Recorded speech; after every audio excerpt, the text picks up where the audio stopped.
Good morning friends. We released a thematic report wherein we suggest investors switching from ITNL to IRB.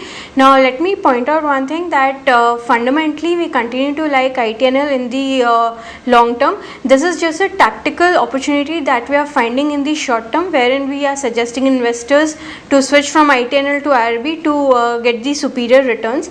Otherwise, from a fundamental perspective and from long term perspective, we continue to like ITNL over IRB.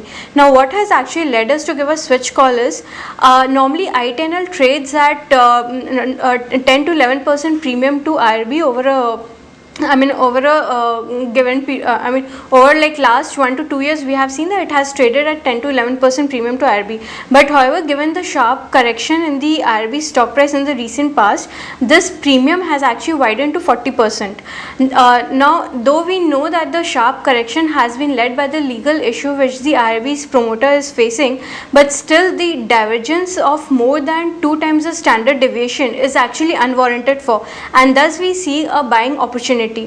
The divergence of more than 2x has been actually led by, as we said, 30% price correction of IRB, and this has actually led to 40% discount to its mean valuation multiple, and hence we believe that given the kind of opportunity which is emerging in the road BOT space, the downside would be limited for IRB infra from the current levels, and in case any positive outcome emerges from the legal issue which the IRB promoter is facing, then there would be a sharp re-rating in the stock price. And further, in the current economic scenario, the IRB's profitability is less vulnerable to interest rates. Now this is because the IRB infra's debt to equity ratio stands at 2.5x as compared to 3.7x in case of ITNL, and thus the interest outgo as a percentage of EBITDA is 40% for IRB versus 50% in case of ITNL.